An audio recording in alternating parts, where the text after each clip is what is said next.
Hey guys, tonight we begin a story that's often forgotten, buried beneath the legends and glory. You thought you were going on a holy journey, a chance to see Jerusalem, earn salvation, maybe even find glory.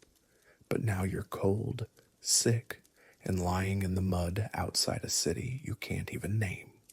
The truth is, most crusaders never made it to the Holy Land. This wasn't a glorious war. It was disease, hunger, betrayal, and a dream that kept slipping further away. So before we dive in, let me know where you're tuning in from and what time it is for you. I love seeing how far these quiet stories travel. And if you enjoy these journeys through the past, you're always welcome to subscribe. Now let's begin. You wake up in a cramped, flea-infested tent somewhere in the muddy fields outside Constantinople. The year is 1096, and you've just signed your life away to what history will call the First Crusade. But right now, you're not thinking about history. You're thinking about the dysentery that's been tearing through your gut for 3 days straight, the infected wound on your leg that won't heal, and the fact that you haven't eaten a proper meal in weeks. Welcome to the Crusades. Forget everything Hollywood taught you about noble knights riding into glorious battle. The reality was filth, disease, starvation, and death. Lots of death. And most of it happened long before anyone even glimpsed the walls of Jerusalem. Let me paint you a picture of what it was really like to be a crusader. Not the sanitized version from movies, but the brutal, unforgiving truth that claimed the lives of hundreds of thousands before they ever set foot in the Holy Land. When Pope Urban II called for the First Crusade in 1095, he promised salvation, glory, and riches beyond imagination. What he didn't mention was that you'd be lucky to survive the journey, let alone the fighting. The Crusades weren't just military campaigns. They were mass migrations of desperate, untrained, and utterly unprepared people marching toward almost certain death. Your fellow crusaders aren't the disciplined knights you imagined. Sure, there are some actual warriors among you, but most are farmers, peasants, craftsmen, and outcasts who saw this as their only chance at redemption or escape from grinding poverty. Many can't even afford proper weapons. They're carrying farm tools, kitchen knives, and clubs. Some don't even have shoes. The so-called People's Crusade, led by a charismatic preacher named Peter the Hermit, set off months before the official expedition. Of the roughly 40,000 who followed him, barely a tenth survived to see Constantinople. The rest died of disease, starvation, or were slaughtered by hostile forces along the way. And that was just the beginning. Disease is your constant companion. Dysentery runs through the camps like wildfire. Typhus, cholera, and mysterious fevers claim more lives than any Muslim army ever will. There's no concept of sanitation. Waste piles up everywhere. Water sources become contaminated within days. The smell of rotting flesh and human waste follows you like a shadow. Food is scarce and often rotten. Supply lines are non-existent. You're expected to live off the land, which means raiding villages, stealing from locals, and fighting other crusaders for scraps. When you do find food, it's often spoiled grain, wormy bread, or meat that's turned green. But you eat it anyway because the alternative is starvation. Your equipment, if you can call it that, is falling apart. Your mail, if you have any, is rusted and heavy. Your sword, assuming you own one, is dull and pitted. Your clothes are rotting off your body. Your boots, if they haven't fallen apart completely, are held together with strips of cloth and prayer. The weather is merciless. In winter, you freeze in inadequate clothing, huddled around smoking fires that provide more smoke than warmth. In summer, you bake in heavy armor under a relentless sun, sweat pouring into infected wounds, attracting flies and maggots. There's no shelter from rain, snow, or scorching heat. Sleep is a luxury you rarely enjoy. When you do manage to rest, it's on hard ground, surrounded by the groans of the wounded, the prayers of the dying, and the constant fear that you'll wake up to enemy blades at your throat, if you wake up at all. The journey itself is a nightmare of biblical proportions.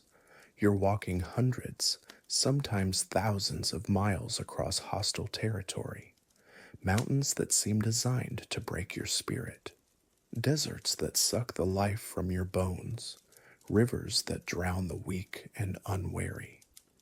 Every step forward is earned through pain, suffering, and the corpses of those who couldn't take another step. Your leaders, the nobles who promise to guide you to glory, are often just as lost and desperate as you are. They squabble among themselves, change plans without warning, and sometimes abandon their followers entirely when things get too dangerous. Trust is a commodity you can't afford, and through it all, death stalks you like a patient predator.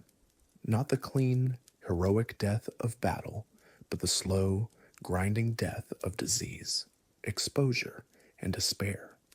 You watch friends waste away from fever. You see strong men reduced to skeletons by starvation. You step over corpses every morning, wondering if today you'll join them. The irony is bitter. You came seeking salvation, but you're living in hell. You joined a holy war, but there's nothing sacred about watching children die of thirst or seeing grown men reduced to eating leather and grass. The promise of eternal paradise seems like a cruel joke when you're knee-deep in mud, blood, and human misery. This is the reality that history books often gloss over. The Crusades weren't just about religious fervor and military strategy. They were about human endurance, pushed beyond all reasonable limits. They were about ordinary people thrown into extraordinary circumstances with nothing but faith, desperation, and stubbornness to keep them moving forward. The Crusaders' journey from dream to devastation. You've survived the first horrific months of preparation, the chaotic departure from your village, and the brutal realities of medieval travel. But now comes the true test. You're approaching the Holy Land, and everything you thought you knew about warfare, faith, and survival is about to be shattered. Welcome to the second phase of your crusading nightmare. The Holy Land isn't holy. It's hell with sand. After months of marching through hostile territories, dodging disease and starvation, you finally catch your first glimpse of what the priests called the Promised Land. But there are no golden cities gleaming in the distance, no angels singing hymns of welcome, just more dust, more heat, and more ways to die that you never imagined possible. The landscape is alien and unforgiving. Where European forests provided shade and streams offered fresh water, here the sun beats down like a divine punishment. The very ground seems designed to kill you. Sharp rocks slice through whatever remains of your boots. Thorny scrubland tears at your already tattered clothes. And the heat, sweet mother of God, the heat doesn't just warm you, it cooks you from the inside out. Your leaders, those noble knights who seemed so confident back in France or Germany, are stumbling around just as lost as you are. They don't know the terrain. They don't speak the languages. They can't tell friend from foe until arrows start flying. The grand strategy they spoke of in European courts crumbles the moment they set foot on this foreign soil. Water becomes more precious than gold. The streams and wells you encounter are often poisoned, either by retreating enemies or by the rotting corpses of those who came before you. You learn to recognize the signs: bloated bodies floating downstream, the sweet stench of decay, the unnatural color of tainted water. But sometimes you're so desperate that you drink it anyway, knowing full well it might kill you. Thirst makes cowards of us all. The local population views you not as liberators, but as invaders. And they're right. You're a foreign army marching through their homeland, taking their food, occupying their cities, and claiming their sacred sites in the name of a god they don't recognize. The hatred in their eyes is unmistakable. Children flee at your approach. Merchants disappear when your army draws near. Even the Christians you've come to save look upon you with suspicion and fear. Your fellow crusaders are dropping like flies, not from glorious battle wounds, but from dysentery, typhoid, and infected cuts that never heal properly in this climate. The lucky ones die quickly. The unlucky ones linger for weeks, their bodies wasting away as they soil themselves repeatedly, crying out for mothers they'll never see again. There's no dignity in these deaths, no martyrdom, just suffering. The enemy knows this land intimately. They know where the water sources are, which paths lead to ambushes, how to strike and disappear before you can retaliate. They fight differently than Europeans, using mobility and knowledge of terrain rather than heavy armor and direct confrontation. Your training, such as it was, proves useless against tactics you've never encountered. Siege warfare in the desert is a special kind of torment. Surrounding a city means cutting off your own supply lines as well as theirs. You're betting that they'll starve before you do, but it's a gamble that often fails. Outside the walls of Antioch, crusaders resorted to eating grass, leather, and eventually each other. The chronicles mention it delicately, but the reality was horrific. Desperate men cutting flesh from the dead and calling it God's will. The politics are impossibly complex. Muslims aren't a unified enemy, but a collection of competing factions, some of whom are perfectly willing to ally with Christians against their rivals. Christian communities in the East follow different traditions and view Western crusaders as crude barbarians. Local nobles play all sides, switching allegiances based on who seems strongest at any given moment. You're not fighting a holy war. You're caught in the middle of a regional power struggle that predates your arrival by centuries. Disease spreads faster than news. Armies create perfect conditions for epidemic. Thousands of unwashed bodies packed together, poor sanitation, contaminated water supplies, and no understanding of basic hygiene. Typhus spreads through lice. Dysentery spreads through human waste. Malaria spreads through mosquitoes. You're fighting invisible enemies that kill more efficiently than any sword. Your equipment, already degraded from months of travel, begins to fail completely. Metal rusts in the humidity. Leather rots and cracks. Wooden handles split in the heat. You're reduced to fighting with makeshift weapons, farming tools converted to spears, kitchen knives pretending to be swords, rocks when nothing else is available. The glorious nightly image dissolves into desperate scavenging. The psychological toll is devastating. Many crusaders came expecting a brief, victorious campaign followed by a triumphant return home. Instead, They're trapped in an endless cycle of violence in a land that seems designed to kill them. Some snap completely, either retreating into religious mania or abandoning faith altogether. Others simply walk away, deserting the army to take their chances as solitary wanderers in hostile territory. Supply lines stretch across thousands of miles of enemy territory. Getting food, weapons, or reinforcements from Europe is a logistical nightmare that rarely succeeds. You're expected to live off the land, but the land is either barren or already stripped clean by previous armies. Foraging becomes raiding, raiding becomes pillaging, and pillaging becomes the primary way your army feeds itself. You're no longer a holy warrior.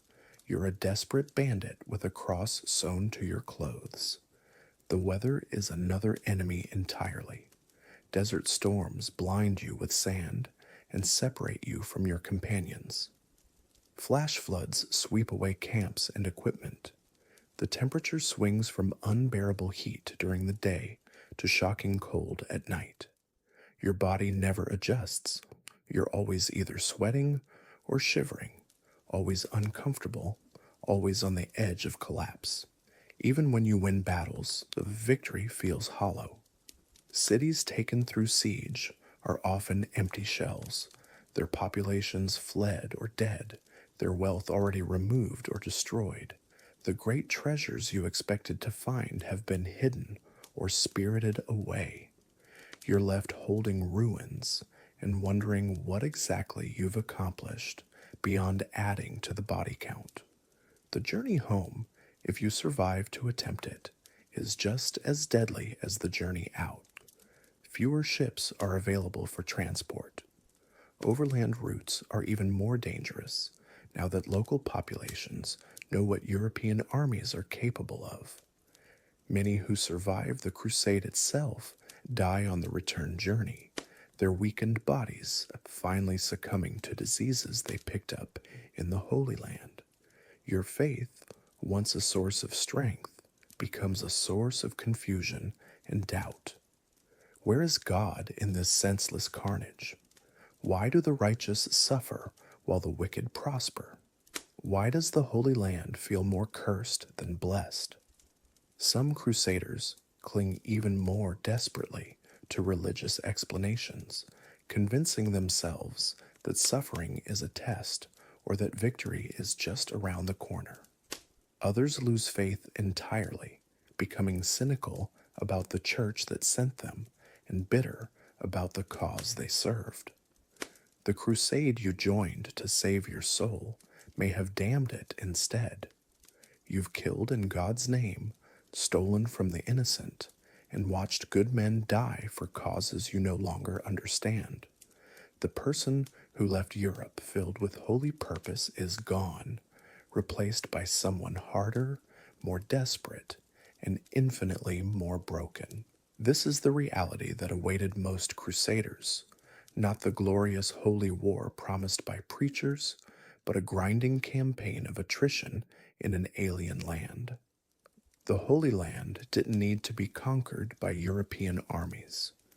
It conquered them instead, breaking their bodies, minds, and spirits, until even the survivors barely resembled the men who had answered the call to take up the cross. You've survived your first winter night as a medieval peasant, huddled against livestock and praying your fire doesn't die. You've endured the brutal labor, the gritty bread, and the constant threat of divine punishment. But now comes perhaps the most dangerous challenge of all, leaving home. Because in the medieval world, travel wasn't an adventure. It was a desperate gamble with death, bandits, and forces beyond human understanding. Every step beyond your village borders was a step into the unknown, where maps ended with the ominous words, "Here be dragons," and safety was nothing more than a distant memory.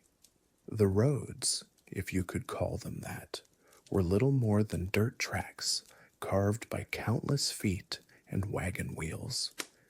In dry weather, they turned to choking dust clouds that coated your lungs and blinded your eyes.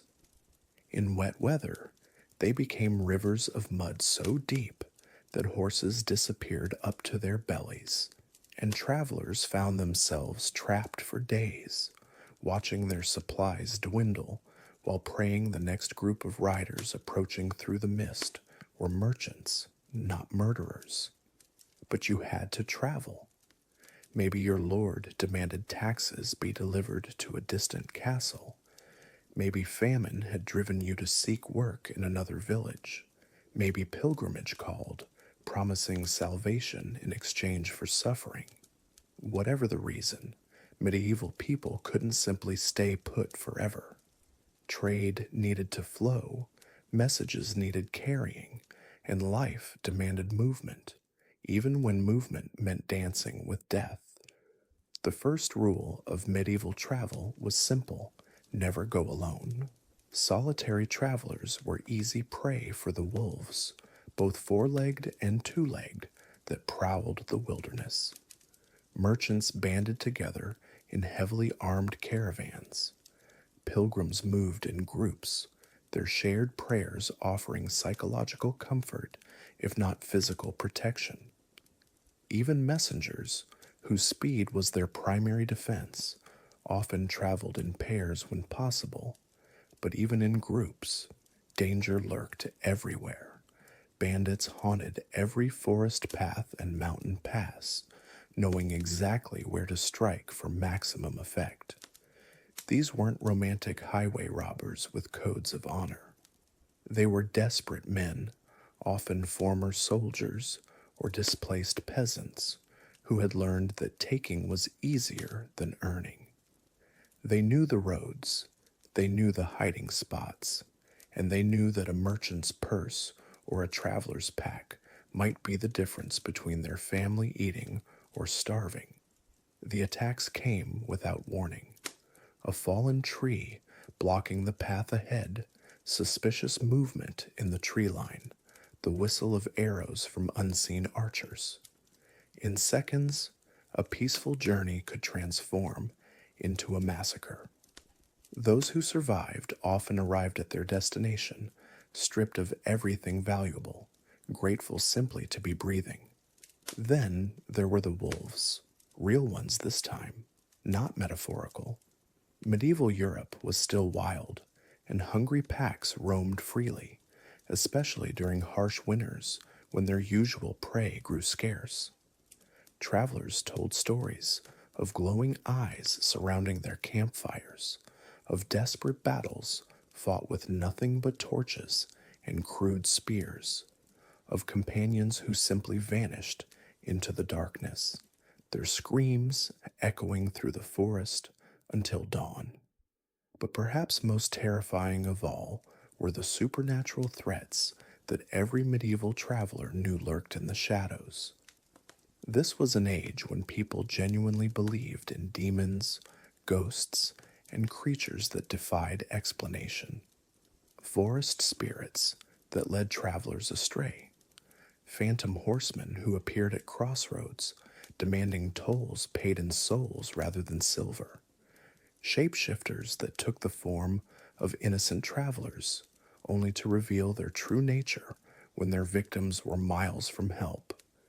Every village had stories. The merchant who took a shortcut through the haunted wood and was found days later, gray-haired and babbling about voices that called his name. The pilgrim who shared his fire with a beautiful woman, only to wake up alone with his supplies missing and strange marks burned into the ground. The messenger who swore he'd been chased by something that ran on too many legs and breathed with the sound of grinding stone. Were these stories true? That didn't matter. What mattered was that everyone believed they could be true, and that belief shaped every decision, every route, every prayer whispered into the darkness. So when you finally decided to leave your village, you prepared like you were going to war. You gathered what weapons you could afford: a knife, maybe a club, perhaps a crossbow if you had the coin. You packed light but smart: dried bread, salted meat, a water skin, a tinderbox, and whatever charms or religious relics might offer protection against the unknown. You studied the sky, waiting for clear weather and a full moon to light your way. You asked other travelers about road conditions, bandit sightings, and strange occurrences. You made your peace with God and family, because everyone understood that departure might mean permanent farewell. And then, with your heart hammering against your ribs and your eyes scanning every shadow, you took that first step into the wider world. Behind you lay everything familiar and safe. Ahead stretched the unknown, adventures and terror walking hand in hand down roads that led everywhere and nowhere, where every sunset brought new dangers and every sunrise was a small miracle. In medieval times, to travel was to become a different person entirely, not a tourist or a commuter, but a survivor navigating a world where civilization was just a thin veneer over endless, hungry wilderness. And the most frightening part? The drums of war echoed across the dusty plains as your ragtag band of pilgrims and soldiers pressed eastward, each step taking you further from the familiar green hills of home and deeper into a world that seemed increasingly hostile. You had joined the first crusade with dreams of glory, of walking where Christ himself had walked, of earning your place in paradise through holy warfare. But now, months into this grueling journey, those dreams felt as distant as Jerusalem itself. The reality of crusading life hit you like a mailed fist to the gut. Gone were the stirring sermons that had inspired you to take the cross, replaced by the daily grind of survival in hostile territory. Your stomach cramped with hunger as you chewed on yet another piece of stale bread, the last of your provisions from 3 days ago. Water was becoming scarce, and what little you could find often came from questionable sources that left half your company doubled over with stomach ailments. The heat was merciless during the day, beating down on your mail coat until the metal became too hot to touch. At night, the temperature plummeted, leaving you shivering in inadequate blankets while trying to ignore the sounds of wolves howling in the distance. Your feet, blistered and bleeding inside worn leather boots, carried you forward through sheer force of will and the knowledge that stopping meant certain death. Disease stalked your column like a hungry predator. Dysentery claimed more lives than any Muslim sword, leaving a trail of shallow graves marked only by crude wooden crosses. You watched strong men waste away to skin and bones, their eyes growing glassy as fever consumed them. The physicians among your group, mostly monks with limited medical knowledge, could offer little more than prayers and bloodletting, treatments that often hastened death rather than prevented it. Your equipment, which had seemed so impressive when you left home, was falling apart under the constant strain. Your sword had chips in the blade from battles with both enemies and the rocky terrain. Your mail shirt had several broken links that you lacked the skill or materials to repair. Worst of all, your horse, if you had been fortunate enough to afford one, was likely dead or dying, leaving you to continue on foot like the vast majority of your fellow crusaders. The leadership that had seemed so confident and unified back in Europe was fracturing under pressure. Nobles who had sworn grand oaths of cooperation now bickered over supplies, routes, and strategy. Some had already turned back, abandoning their vows when the reality of the undertaking became clear. Others pressed forward with grim determination, their faces set in hard lines that spoke of suffering endured and suffering yet to come.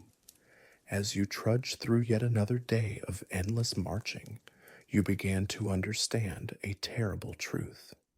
Most of you would never see Jerusalem. The attrition was simply too severe, the challenges too overwhelming. For every mile gained eastward, your army grew smaller, weaker, more desperate. The promised land that had seemed so attainable from the safety of a European cathedral now felt like a mirage, always retreating just beyond the horizon. The psychological toll was perhaps worse than the physical hardships.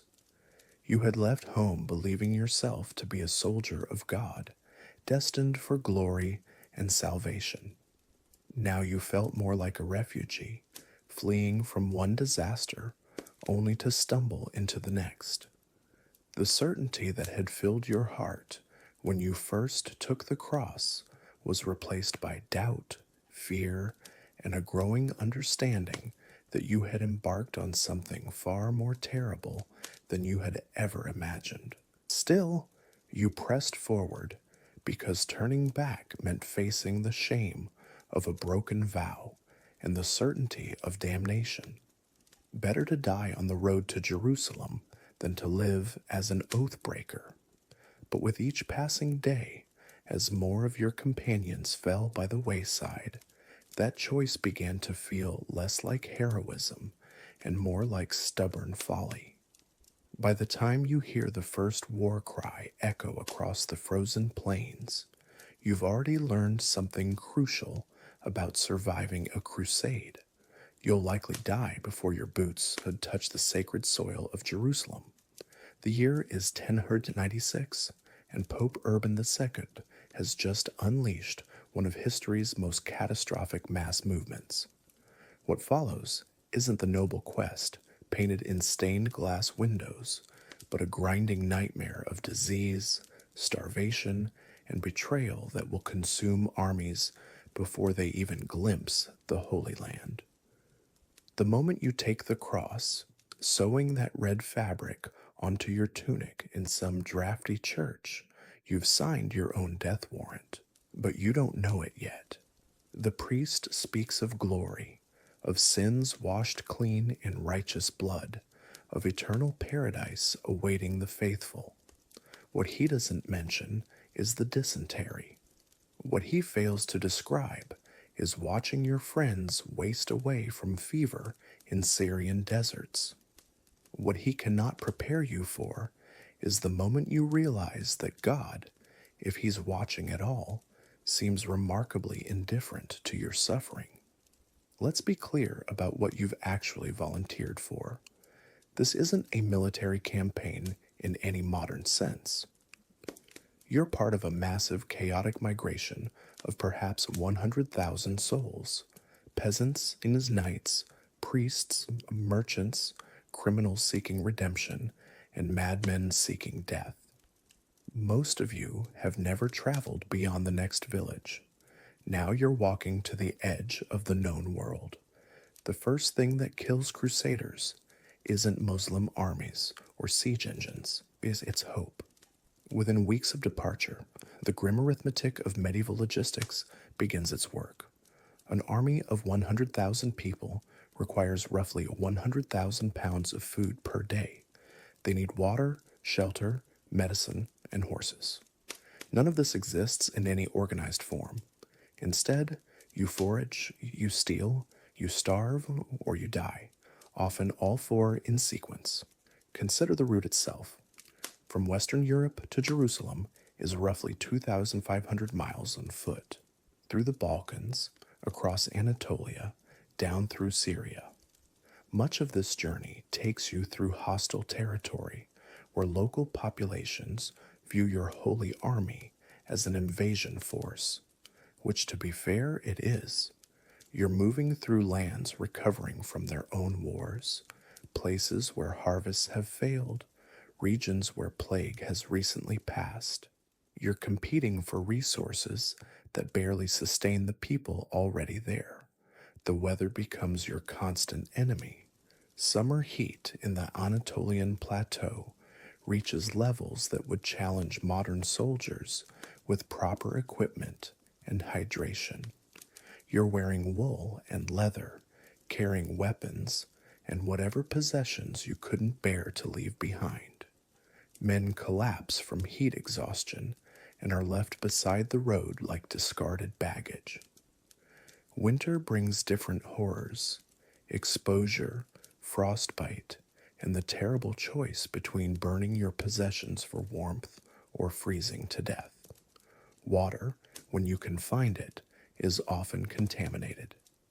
Medieval people understood that rivers could be bad, but they had no concept of bacteria or proper sanitation. Armies defecate upstream from where they drink. Horses die in water sources. Bodies of those who didn't survive the night are sometimes left too close to wells. The result is a constant epidemic of waterborne diseases that sweep through camps like divine punishment. But perhaps the most insidious killer is disease itself. Dysentery, typhoid, scurvy, and dozens of other ailments that medieval medicine cannot even properly identify, let alone treat. Men who began the journey as robust farmers or skilled craftsmen become walking skeletons. Their teeth fall out from scurvy. Their bowels turn to water from dysentery. Their wounds refuse to heal, becoming infected and gangrenous. The psychological toll compounds everything else. These are people who have never been more than a day's walk from their birthplace, suddenly thrust into landscapes they cannot comprehend, among peoples whose languages they do not speak. The exotic becomes terrifying. Every foreign custom seems satanic. Every setback feels like divine abandonment.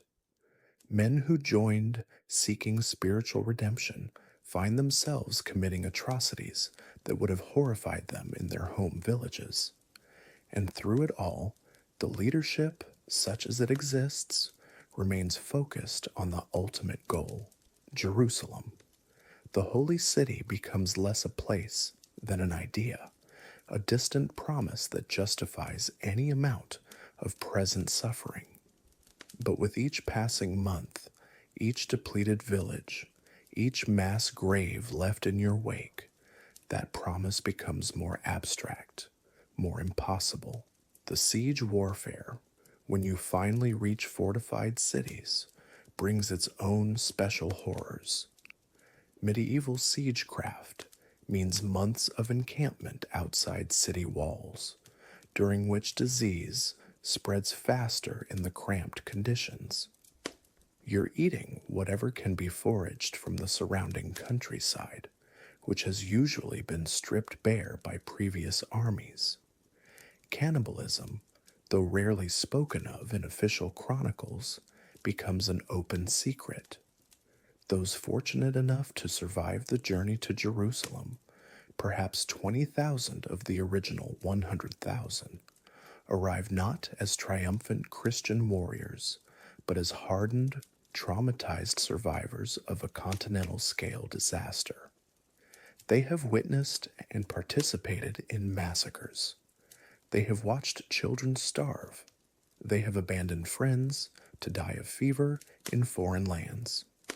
The holy city they finally glimpse is not the golden Jerusalem of their dreams, but another bloody siege, another test of endurance. The Crusade teaches a harsh lesson about the gap between religious inspiration and material reality. The same faith that motivated men to leave everything behind also sustained them through unimaginable hardships. But faith cannot create food where none exists. Prayer cannot purify contaminated water. Divine favor cannot override the basic logistics of moving massive populations across hostile terrain without adequate preparation. What makes this tragedy particularly poignant is that many crusaders understood, even as they suffered, that they were part of something historically significant. Letters and chronicles record a sense of participating in sacred history, even as that history exacted a terrible price. They saw their suffering as meaningful, their deaths as martyrdom, their survival as divine intervention. This gave meaning to horrors that might otherwise have broken them entirely.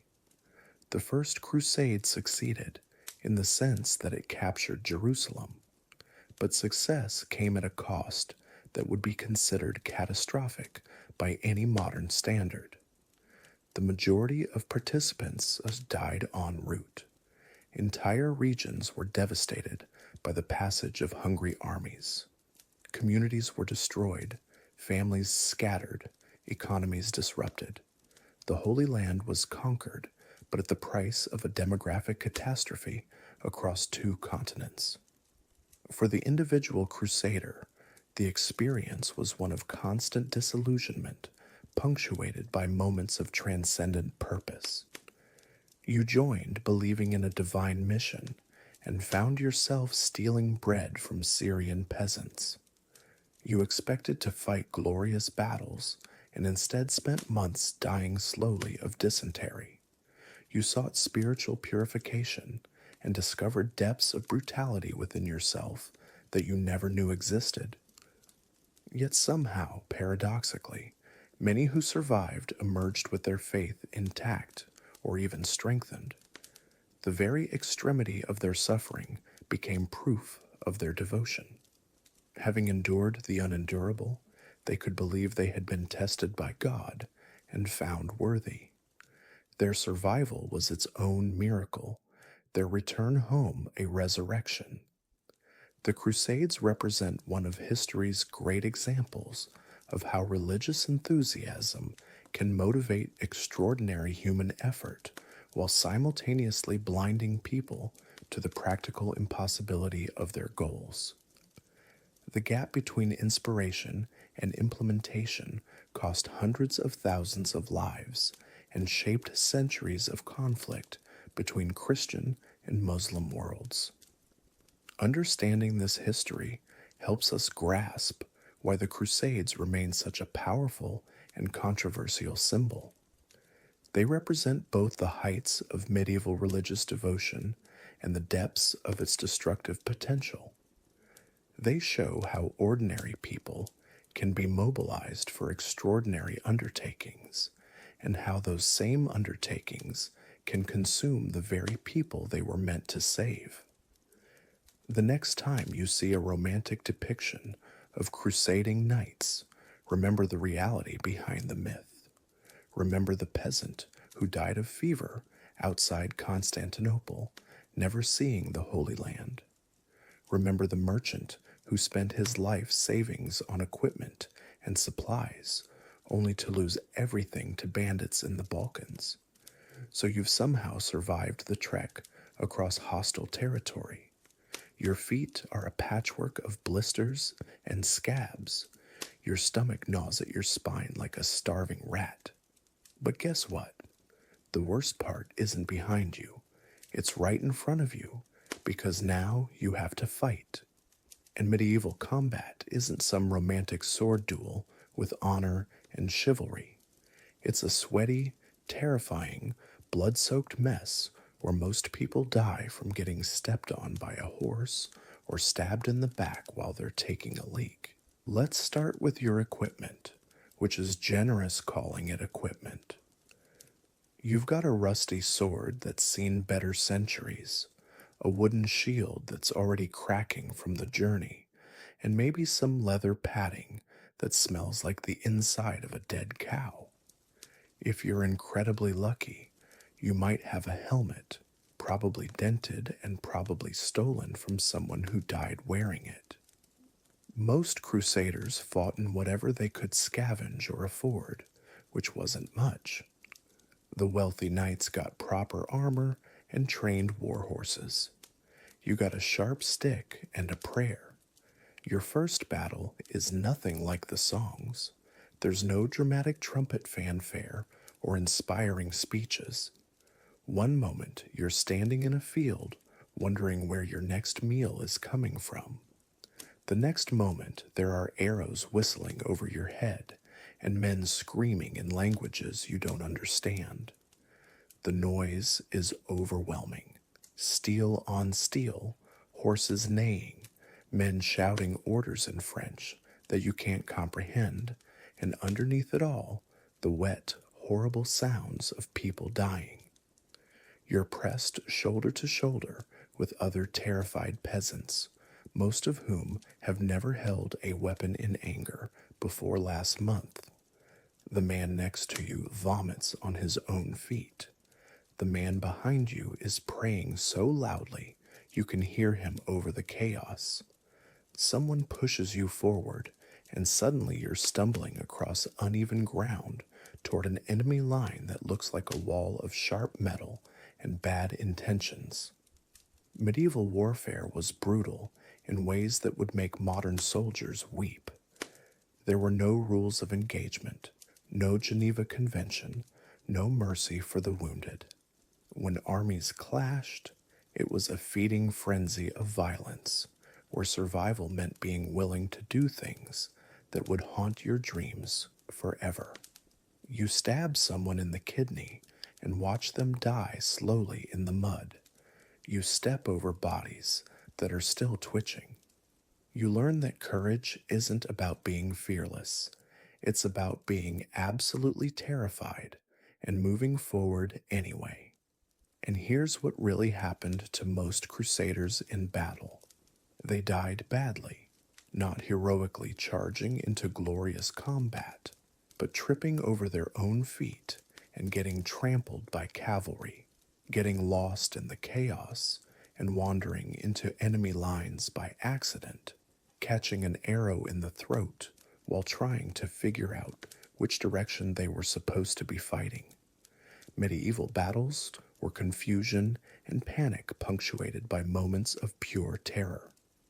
The lucky ones died quickly, a sword thrust to the heart, an axe to the skull, something that ended it fast. The unlucky ones bled out slowly with gut wounds, or lay crippled in the field waiting for someone to finish them off. Some were taken prisoner, which sounds better until you realize that medieval ransom negotiations could take months, and prisoners were often kept in conditions that made the march look like a pleasant stroll. But let's say you survive your first battle. Congratulations, you're now a veteran, which means you've learned that war is nothing like the stories and everything like a nightmare that never ends. You've seen your friends die in ways that turn your stomach. You've killed men who were probably just as scared and desperate as you. You've learned that honor is a luxury you can't afford when someone's trying to cave in your skull with a mace. And tomorrow, you'll have to do it all over again, because one battle doesn't win a crusade. There are sieges to endure, raids to survive, ambushes to fight off. Each engagement chips away at your numbers, your supplies, your sanity.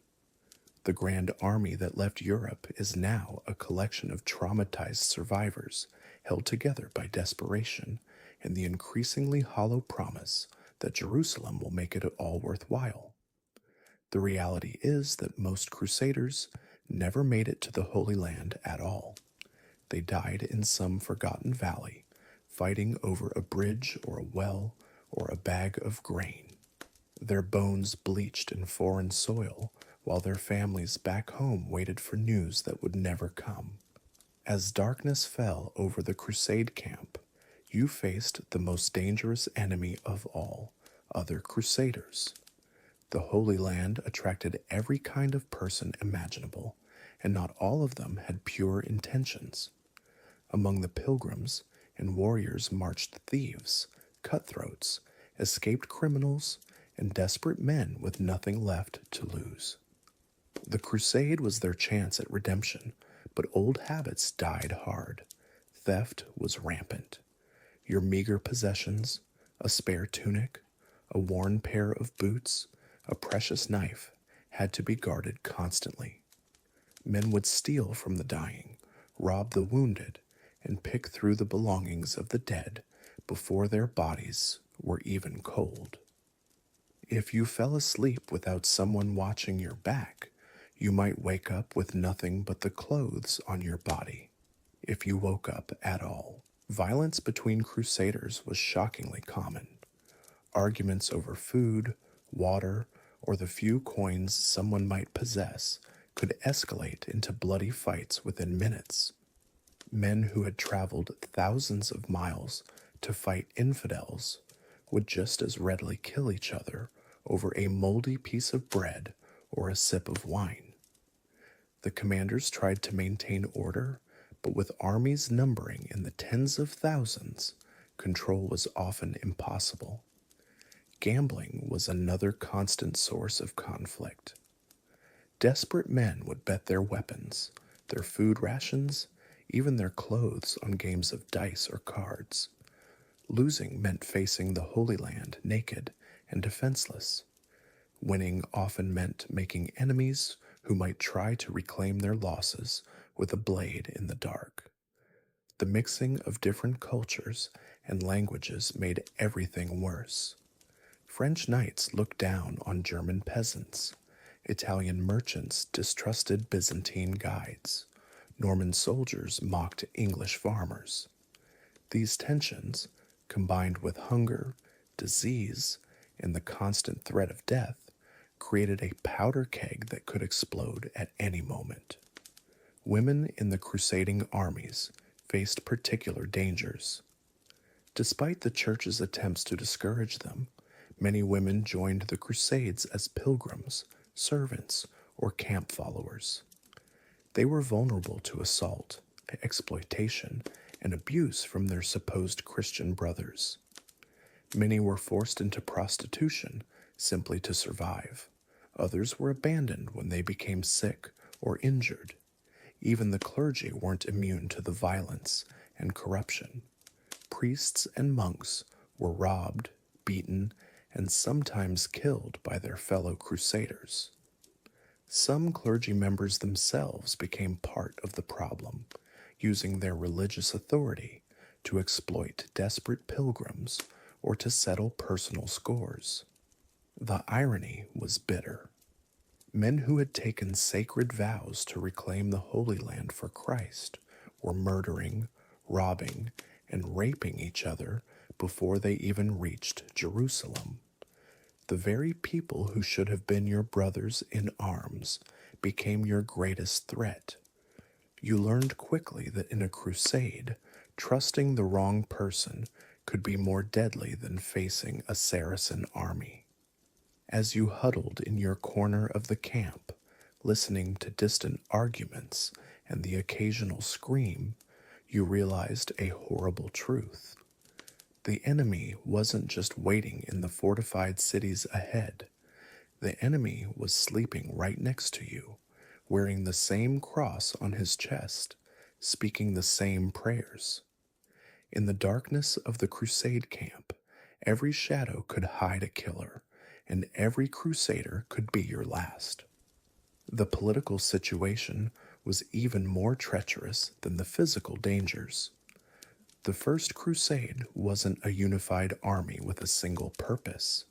It was a collection of competing factions, each with their own agendas, grudges, and ambitions. As a common soldier, you were caught in the middle of deadly power games that you barely understood. The great nobles who led the crusade, Bohemond of Taranto, Raymond of Toulouse, Godfrey of Bouillon, Baldwin of Boulogne, were constantly scheming against each other. They formed temporary alliances that dissolved the moment a better opportunity arose. They competed for supplies, for the best routes, for the right to claim captured cities.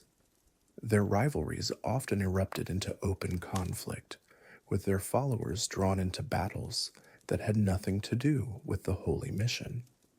Byzantine politics added another layer of complexity. Emperor Alexios had requested help from the West, but he hadn't expected the massive armies that showed up at his doorstep. The Byzantines wanted their former territories back, while the Westerners were more interested in carving out new kingdoms for themselves.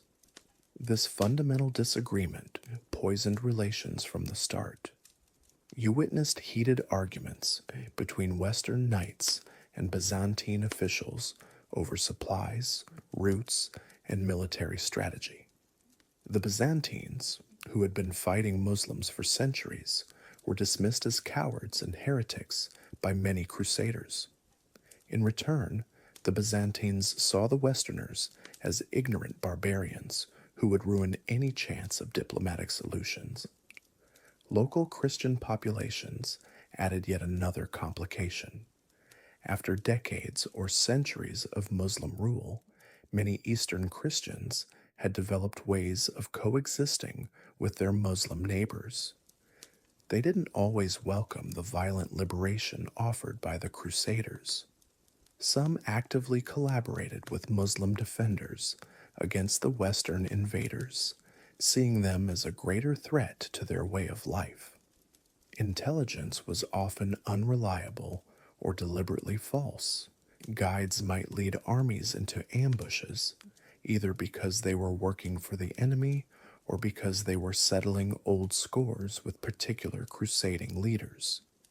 Maps were rare and often inaccurate. Local knowledge was suspect. You might march for days toward what you thought was a friendly city, only to find it heavily fortified and hostile.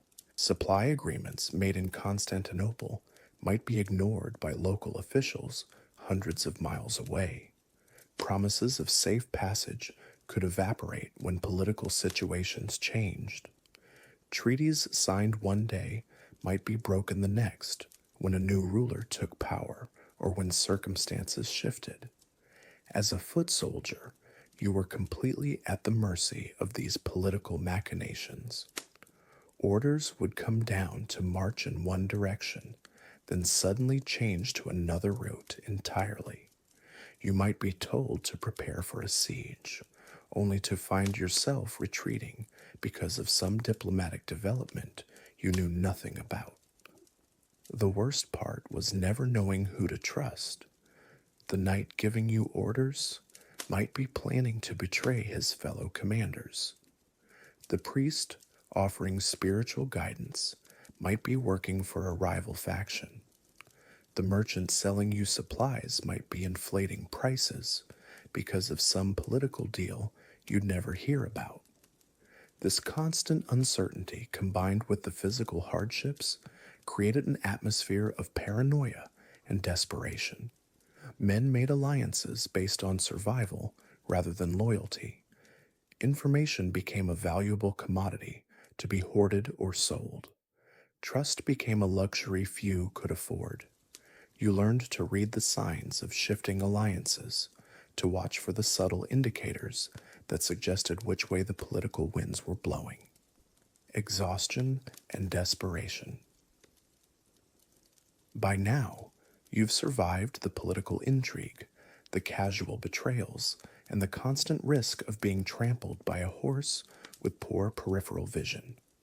Your feet are bleeding through whatever passes for shoes in your social class.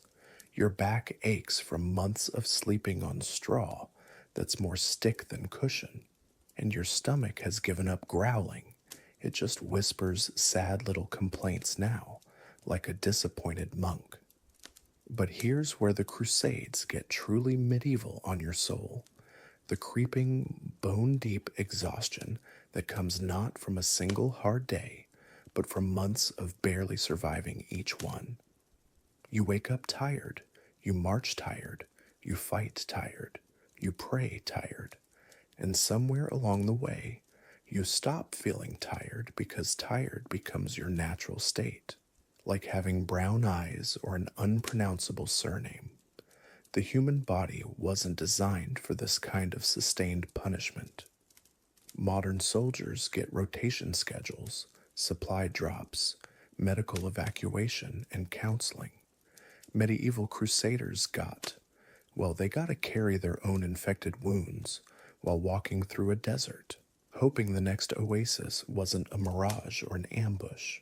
Your hands are cracked and bleeding from gripping weapons and tools.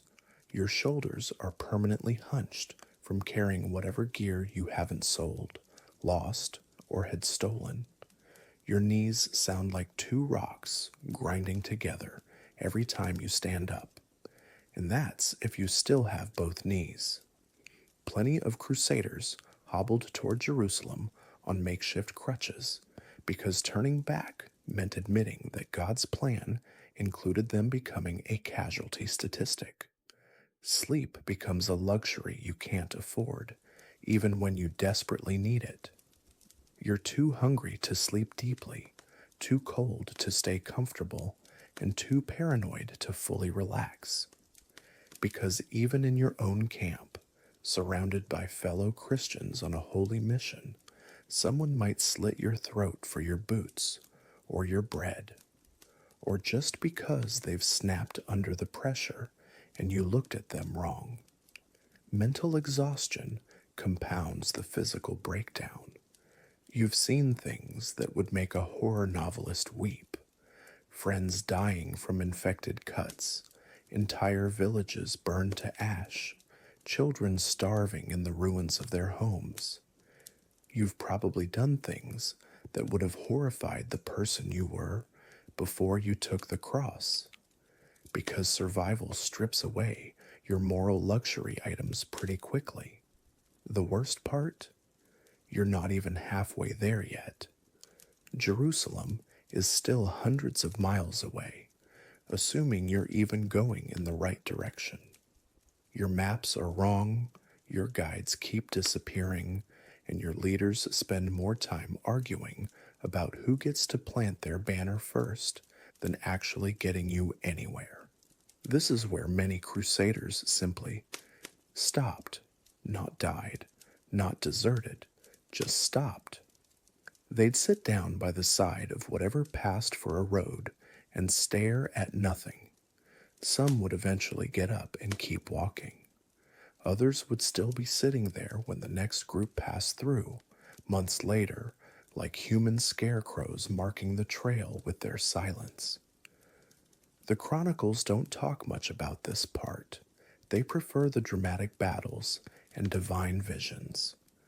But the real story of the Crusades is written in the posture of exhausted men who kept walking long after their bodies and minds had given up, held together by nothing but momentum and the terrible fear that stopping might mean admitting this whole enterprise was a catastrophic mistake.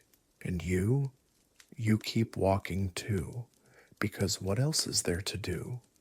You've already lost everything you had before.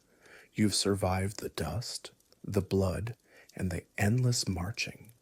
You've endured diseases that could fell armies, hunger that gnawed at your bones, and the constant specter of death lurking around every bend.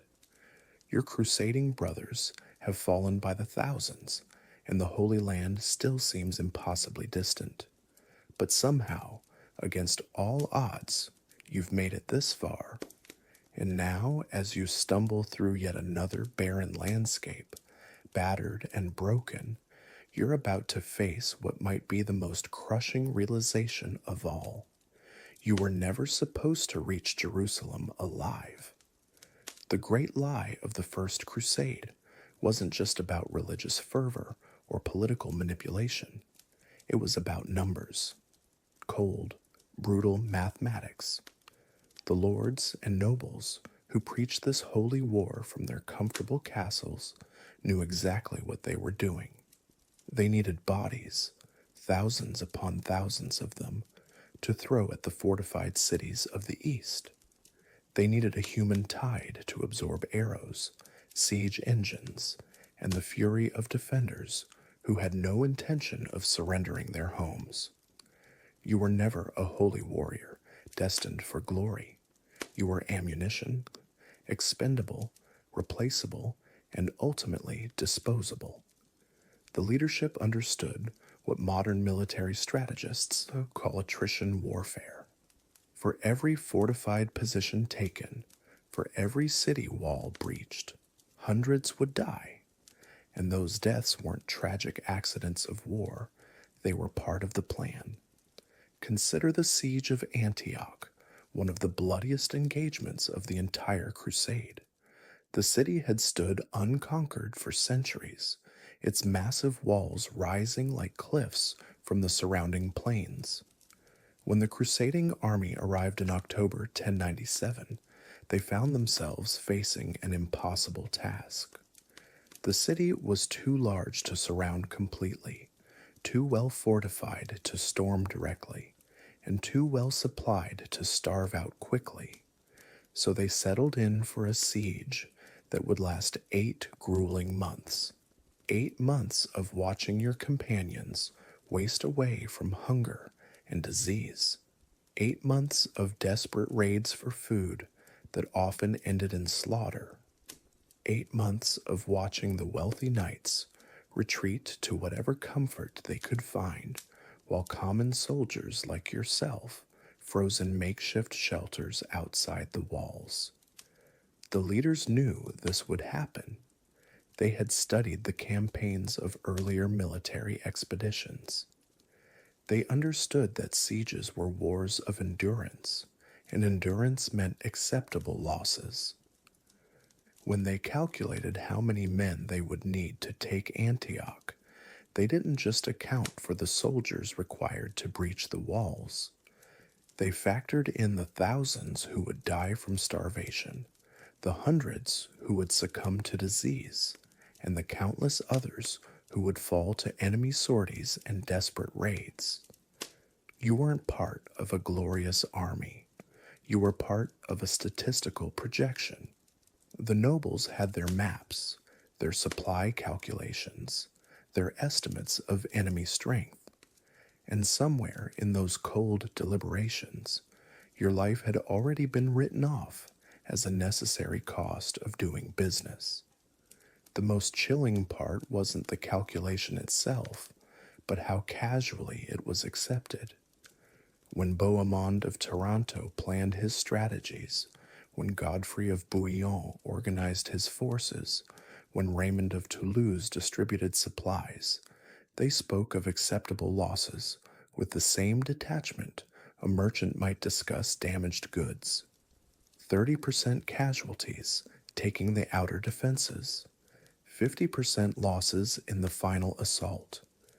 These weren't tragedies to be avoided, they were expected overhead. And you, stumbling through the Syrian heat with your rotting boots and empty stomach, were living proof of that calculation. Every step you took toward Jerusalem was a step deeper into a machine designed to consume lives. The lords needed bodies to fill ditches, to scale walls, to charge into the teeth of enemy defenses.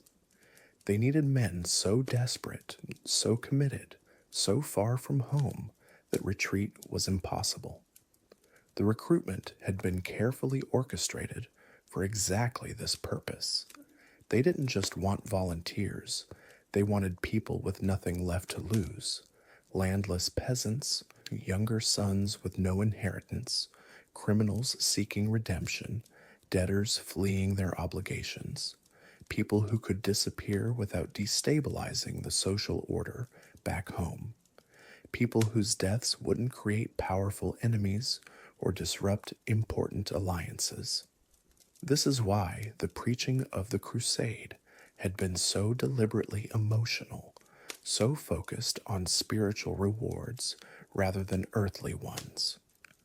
They couldn't promise you wealth because most of you would never live to claim it. They couldn't promise you land because the real estate would go to the nobles who survived.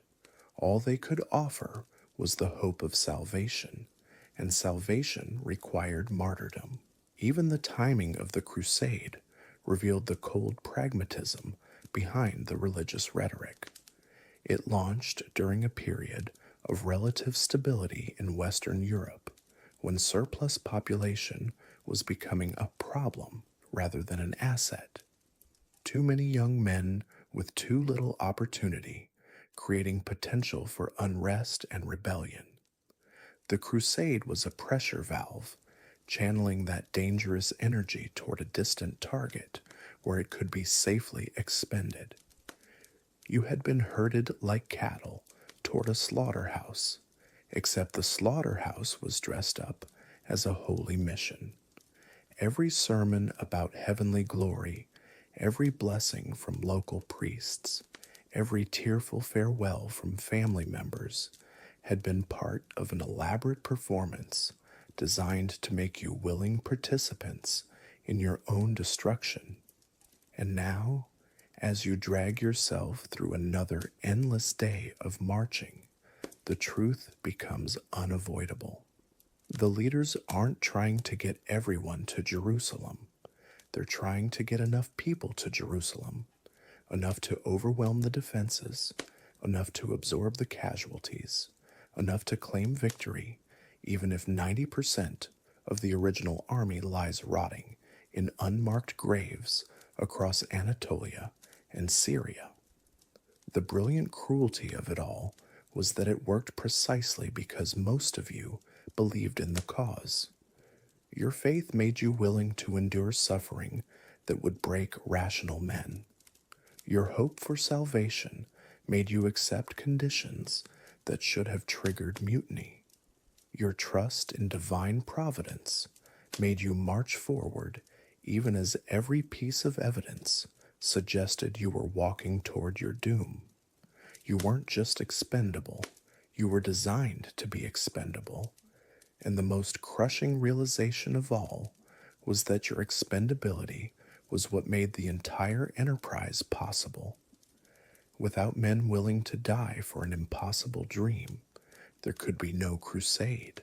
The crusading armies had swallowed whole cities, but now came the most dangerous phase of their mission. After months of siege, starvation, and calculated attrition, the surviving forces faced what commanders had always known would be the true test. Not the battles themselves, but what happened after victory was declared. The sack of conquered cities wasn't a breakdown of military discipline. It was the reward system that kept the campaign functioning.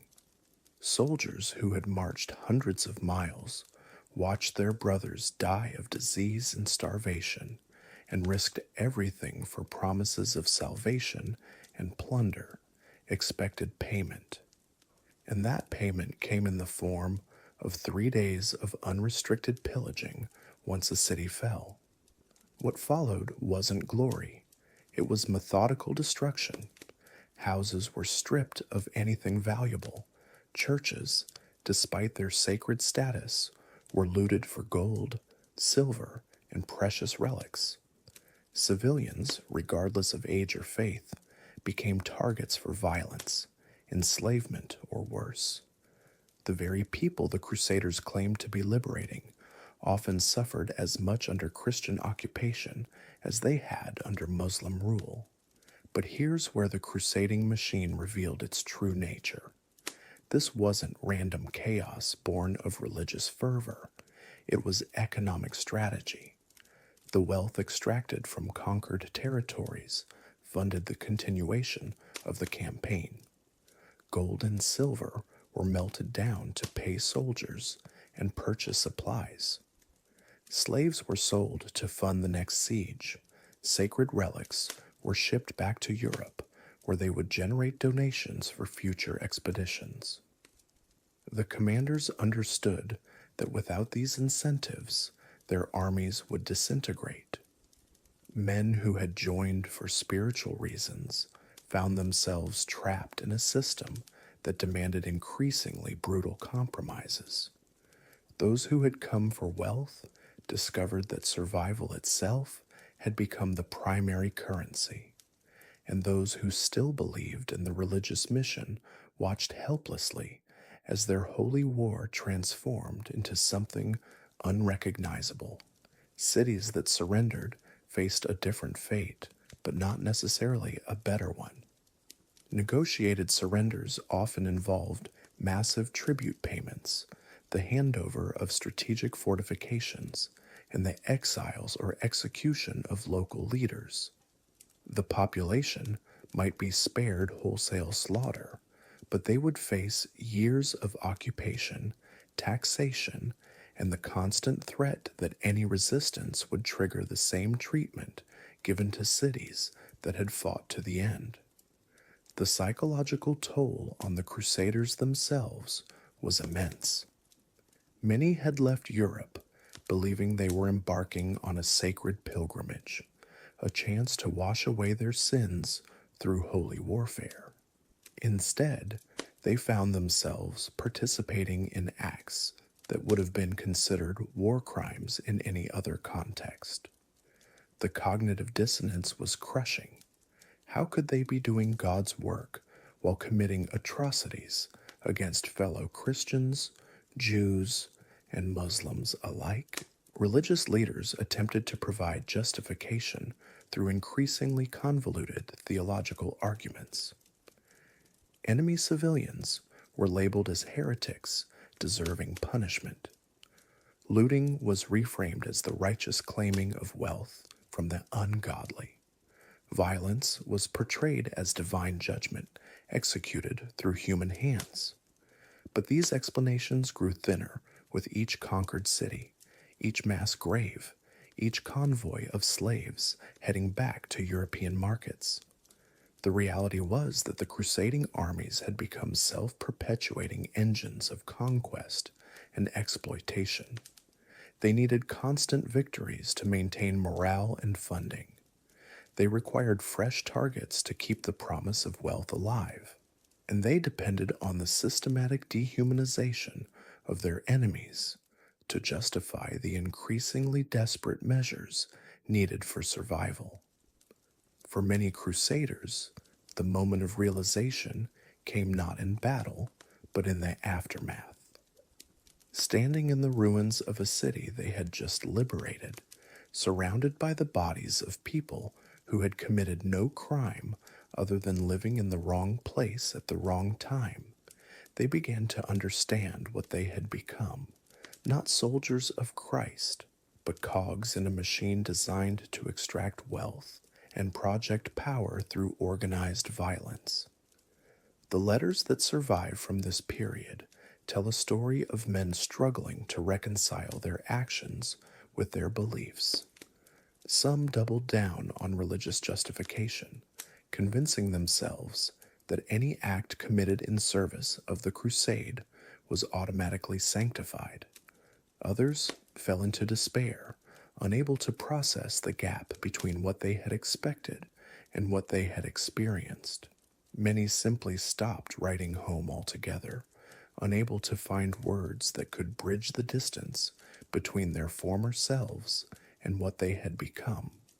But perhaps the most tragic realization was yet to come, because even as these armies carved their bloody path across the Holy Land, even as they achieved the military objectives that had seemed impossible when they first left Europe, they were already beginning to understand a terrible truth. The real enemy wasn't the Muslim armies they fought or the cities they besieged. The real enemy was the system that had created them, fed them, and would eventually consume them. They weren't conquering the Holy Land. They were being consumed by it, one soul at a time. And for those who survived long enough to see Jerusalem, the ultimate prize that had motivated their entire journey, many discovered that victory felt remarkably similar to defeat. The holy city they had dreamed of liberating was just another conquest, just another source of plunder, just another step in an endless cycle of violence that had long since lost any connection to the spiritual salvation they had originally sought. The Crusades didn't create heroes or saints. They created a generation of men who had learned to mistake brutality for righteousness, exploitation for divine will, and survival for victory. And in that transformation, perhaps, lay the real tragedy of these holy wars. By winter the 1097, the air itself had turned against the Crusaders. The bitter winds that howled across the barren landscape carried more than cold. They carried the stench of death, the whispers of despair, and the crushing weight of a promise that now felt like a curse. What had begun as a holy pilgrimage had devolved into something far darker, a grinding war of attrition where survival itself had become the enemy. The Crusaders who remained were no longer the zealous armies that had departed from Europe months earlier. They were hollow-eyed shadows, their once bright banners now tattered and stained, their armor rusted and their faith corroded by the relentless brutality of their circumstances. Disease had claimed more lives than any Saracen blade ever would. Dysentery, typhus, and the plague moved through their camps like invisible executioners, striking down knights and peasants alike with impartial cruelty. Food had become a memory. The supply lines that were supposed to sustain this holy war had snapped under the weight of distance, politics, and simple incompetence. Men who had once feasted in great halls now fought over scraps of moldy bread and strips of leather boiled into an unrecognizable paste. Some had begun eyeing their horses with a hunger that had nothing to do with righteousness. Others whispered of darker appetites still. The cold was perhaps the cruelest adversary of all. It crept through gaps in chainmail, froze the blood in open wounds, and turned simple tasks into monumental struggles. Building fires required wood that didn't exist. Finding shelter meant competing with thousands of other desperate souls for space in crude lean-tos that offered little protection against the elements. Sleep became a luxury that many could no longer afford, not when closing your eyes might mean never opening them again. But it wasn't just the physical hardships that were breaking these men. It was the slow, inexorable realization that they had been betrayed, not by their enemies, but by their own leaders, their own church, their own naive faith in divine providence. The promises of glory and salvation that had lured them from their homes now seemed like the cruelest of jests. Jerusalem, the shining goal that was supposed to justify all suffering, remained impossibly distant, a mirage that receded with every step forward. The psychological toll was perhaps worse than the physical. Men who had believed themselves chosen by God now wondered if they had been abandoned by Him entirely. The constant death, the unending misery, the complete absence of the divine intervention they had been promised, all of it combined to create a despair so profound that many simply gave up. They would sit by the roadside, staring at nothing, waiting for death to claim them as it had claimed so many others. And yet, the most insidious aspect of this suffering was how it had become normalized, even weaponized. The leaders of the crusade, safe in their pavilions and surrounded by their personal guards, spoke of sacrifice and divine testing. They transformed the agony of their followers into a theological necessity, a purification through suffering that would make their eventual victory all the sweeter. The dead were not victims of poor planning or impossible logistics. They were martyrs whose souls had already reached the heaven that the living were still fighting to earn. This rhetoric served a dual purpose. It absolved the leadership of responsibility for the catastrophic conditions they had created, while simultaneously ensuring that the survivors would continue to march forward, no matter how hopeless their situation became. After all, to question the suffering was to question God's plan. To turn back was to abandon not just the mission, but one's own salvation. The Crusaders had become trapped in a cycle of justification that made their suffering not just bearable, but necessary. Every death validated the importance of the cause. Every hardship proved their worthiness. Every mile of misery brought them closer to a redemption that existed only in the fevered imaginations of men who had never intended to share in the suffering they so eloquently described. As winter deepened and the casualties mounted, the true nature of the First Crusade became impossible to ignore. This was not a holy war.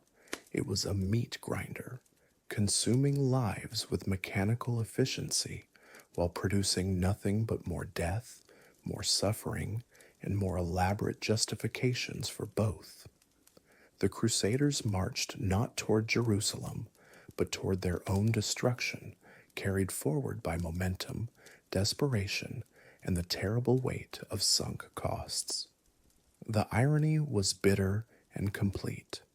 In their quest to reclaim the Holy Land for Christendom, they had created their own hell on earth. In their desire to serve God, they had become instruments of a machinery that treated human life as expendable currency. By now, you've seen the face of God. You've witnessed miracles that defy reason and endured suffering that breaks the soul. But death in a crusade doesn't come with glory or divine light. It comes with mud, blood, and the slow realization that your sacrifice means nothing to the machine that sent you here. You are dying in a ditch outside some nameless town whose pronunciation you never learned. The wound in your abdomen festers with infection. Your sword, if you still have one, lies somewhere in the muck beside you. The cross you sewed onto your tunic is now stained brown with dried blood and excrement. This is not the martyrdom the priest promised. Around you, other bodies lie in various stages of decay. Some still breathe, their chests rising and falling in shallow, desperate gasps. Others have already surrendered to the inevitable. The smell is overwhelming, a mixture of rotting flesh, human waste, and the metallic tang of blood that never seems to wash away. Flies buzz constantly, treating your open wounds like a feast. You remember the sermon that started this journey.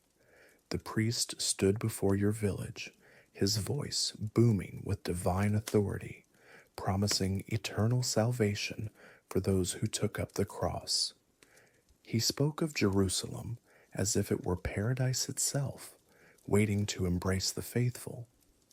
He never mentioned the reality of crusading warfare, where death comes not from heroic combat, but from disease, starvation, and the slow grinding brutality of a campaign that devours its own soldiers. The lords who organized this expedition are nowhere to be seen. They retreated to their comfortable tents miles from the front lines, planning their next move while counting the coins they've extracted from conquered territories. Your death serves their political ambitions, not God's will. You are expendable infantry in a war that has forgotten its original purpose. Your fellow crusaders step over your body without acknowledgement. They've learned to ignore the dying. Stopping to help means risking their own survival in a campaign where mercy is a luxury no one can afford. The brotherhood you expected among fellow Christians dissolved weeks ago when hunger and desperation took hold. Now it's every man for himself in a struggle that has stripped away all pretense of holy purpose. The irony burns deeper than your wounds. You came here to serve God, But the Crusade has revealed the worst of human nature. You've witnessed rape, murder, and theft committed by men wearing the cross. You've seen children sold into slavery by Christian soldiers who justify their actions as necessary for the holy cause. The enemy, when you actually encountered them, often showed more mercy than your own allies. Water is scarce, and what little exists is contaminated with the runoff from mass graves and battlefield latrines. Your lips are cracked and bleeding. Your tongue feels like leather in your mouth. The thirst is maddening, but drinking from the nearby stream means certain death from dysentery. You've watched too many men die that way, their bodies racked with violent spasms as they evacuated their life force through explosive diarrhea. The cold seeps through your torn clothing and into your bones. Night in this God-forsaken land brings temperatures that seem designed to finish off anyone the day's fighting left alive. You pull your knees to your chest, trying to conserve what little warmth remains in your failing body. The motion sends fresh waves of agony through your infected wound.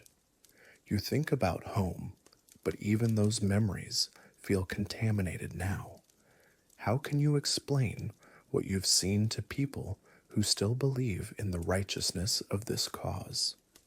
How do you tell your family that their son died not as a holy warrior, but as cannon fodder in someone else's political game? The letters they'll receive, if any are sent at all, will speak of your brave sacrifice for Christ. They'll never know you died cursing the church that sent you here. The commanders called it attrition warfare, a strategy where victory comes through, outlasting the enemy's ability to replace their losses. What they didn't explain is that this strategy treats human beings as expendable resources. Your death is just a number in their calculations, acceptable losses in pursuit of strategic objectives that have nothing to do with salvation or divine will. Prayer offers no comfort now. The words feel hollow, mechanical repetitions of phrases that once brought peace. God, if he exists, seems infinitely distant from this place of suffering. The promises of eternal reward ring false when weighed against the immediate reality of your dissolving body and shattered faith. Perhaps the priests were wrong about everything. Perhaps there is no divine plan, only human ambition dressed up in religious rhetoric. Other dying crusaders around you whisper final confessions to empty air. They recite the same prayers you once believed would guarantee salvation, but their words are lost in the wind, unheard by any divine presence. Death here is not transcendent or meaningful. It's simply biological failure, accelerated by violence and neglect.